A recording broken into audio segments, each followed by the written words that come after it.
Okay guys, প্রথম টি-20 India এবং বাংলাদেশের মধ্যে ঘটে গেছে। তো আমরা অ্যাজ এ দায়িত্ববান, রেসপন্সিবল, কর্তব্যপরায়ণ স্পোর্টস ফ্যান হিসেবে আমাদের উচিত, আমাদের এটা ধর্ম যে আমরা প্রত্যেক টি-20 নিয়ে কিছু না কিছু কারসাজি করব। ওকে, আই মিন বক্তব্য রাখবো, আমাদের মন্তব্য জানাবো। তো ঝটপট করে প্রথমে আমরা স্কোয়াড দেখে নিই।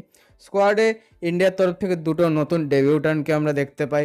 এক, the IPL sensation Mayank Yadav and another IPL sensation Nitish Kumar Reddy.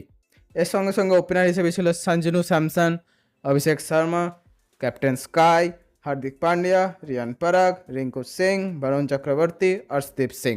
ওকে, কোথায় হয়েছিল না গোয়ালিয়রের নতুন মাঠে। ঠিক আছে, ইংলিয়া টসে জিতে বাংলাদেশ করে তোরা ভাই ব্যাট ফ্যাট কর, তোদের যা ব্যাটিং লাইন আপ, তোদের যা অবস্থা দেখেও মনে হচ্ছে টার্গেট ফায়ার সেট কর যাতে আমাদের একটু মজা পাই। ওকে, কিন্তু বাংলাদেশ 127 রানে বান্ডিল হয়ে যায়, যা এখানে মেহেন্দি হাসান মিরাজ টেস্টেও ঠিকঠাক খেলে, মোটামুটি একটু ঠেকনা দেয়। এইখানেও হায়েস্ট রান করে 35। নাজিমুল হুসেন স্যান্তো করে মাত্র 27 রান, আর রিজাদ হোসেন 11 রান করে। বাংলাদেশ কিছু করুক না করুক, ভালো ভালো মোটামুটি ঠিকঠাক খেলতে পারা লেফট হ্যান্ডেড দিয়েছে। তার মধ্যে অবভিয়াসলি তাদের the highest run গেটার Tamim Iqbal আছে, সাকিব আল হাসান আছে, নাজিমুল হোসেন শান্ত আছে, টেস্টে আমরা মইমুল হককেও দেখলাম। তো বাংলাদেশে যতগুলো লেফট হ্যান্ডই হয়েছে মোটামুটি ঠিকঠাক হয়েছে। অ্যাটলিস্ট ওর রাইটিগুলোর থেকে ভালো খেলে।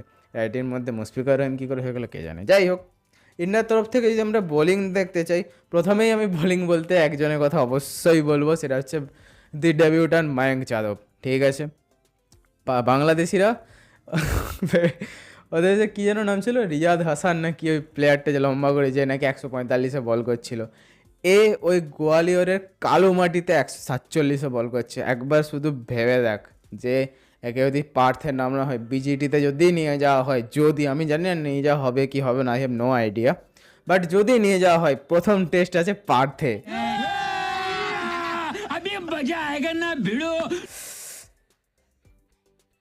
মনে আছে তো ক্যামেরুন গ্রিনকে সে ওভারটা 154, 155, 156, 157, আবার 54, আবার 56। অফ অফ অফ অসাধারণ। দি কামব্যাকার বরুণ চক্রবর্তী প্রথম ওভারে 15 রান খেয়ে যায়, কিন্তু তারপরে ভালো কামব্যাক করে 3টে উইকেট নেয়। আমরা নীতিশ কুমার রেড্ডিকেও বল করতে দেখতে পাই, বিশেষ কিছু ইম্প্যাক্ট করেনি। ঠিক আছে, ব্যাটিং অলরাউন্ডার, যদি আরও চান্স ফিউচারে আশা করি দুজনই পাবে। আস্তে আস্তে রগড়ারগড়ি হতে হতে এরা শিখে যাবে, কোনো প্রবলেম নেই। অর্শদীপ সিং, বরুণ চক্রবর্তী 3টে করে নিয়েছে, পান্ডিয়া, মায়াঙ্ক আর সুন্দর একটা করে নিয়েছে। ওকে, এরপরে নামে ইন্ডিয়া ব্যাট, দি অভিষেক শর্মা এবং সাজনু স্যামসন আমাদের ভালো ওপেনিং স্টার্ট দিয়েছিল, সুন্দর সুন্দর শট আসছিল, কিন্তু সেই মেহেন্দি হাসান মিরাজের বলটাতে কেন ওভাবে শটটা মারতে গেল কি জানে। অভিষেক শর্মাও একটা দুর্দান্ত, একটা বিরাট 6 মেরেছিল, তারপরে রান আউট হয়ে গেল। ইয়ার যুবরাজ সিং বহুত খিস্তি করবে কিন্তু তোকে।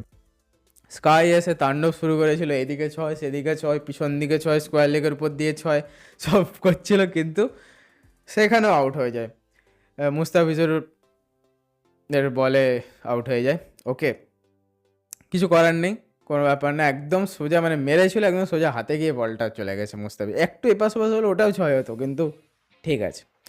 তারপরে নীতিশ কুমার রেড্ডি এবং হার্দিক পান্ডিয়া মজা দেখায়।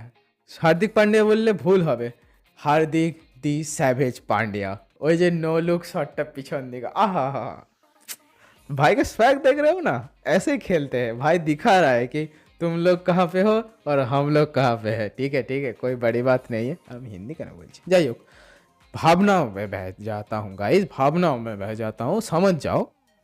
এছাড়া নীতিশ কুমার রেড্ডিও ঠিকঠাক একটা স্টেডি পার্টনারশিপ দেয়, অ্যাকচুয়ালি স্টেডি পার্টনারশিপ দেওয়ার দরকার হয়নি। হার্দিক পান্ডিয়া এসেছে, চালিয়েছে, ম্যাচ খতম করে ঘর চলে গেছে। হার্দিক পান্ডিয়া 16 বলে 39 করে, নীতিশ কুমার রেড্ডি 15 বলে 16 করে, সিরিজ হয়ে গেছে 1-0। পরের ম্যাচ আছে দিল্লিতে, গৌতম গম্ভীরের হোম গ্রাউন্ড, সেখানে হবে বাওয়াল। তো নেক্সট ভিডিওর জন্য ওয়েট করো। তার সঙ্গে সঙ্গে এই ভিডিওটা ভালো লেগে থাকলে ভিডিওকে লাইক করবে। তোমাদের ইন্ডিয়ার মধ্যে কোন পারফরমেন্স ভালো লেগেছে, মায়াঙ্ক যাদবের ওই সুপার ফাস্ট স্পেল নাকি হার্দিক পান্ডিয়ার ওই সুপার ফাইন ইনিংস, সেটা আমাকে কমেন্ট করে যাবে। আর ভাইকে সাপোর্ট করো।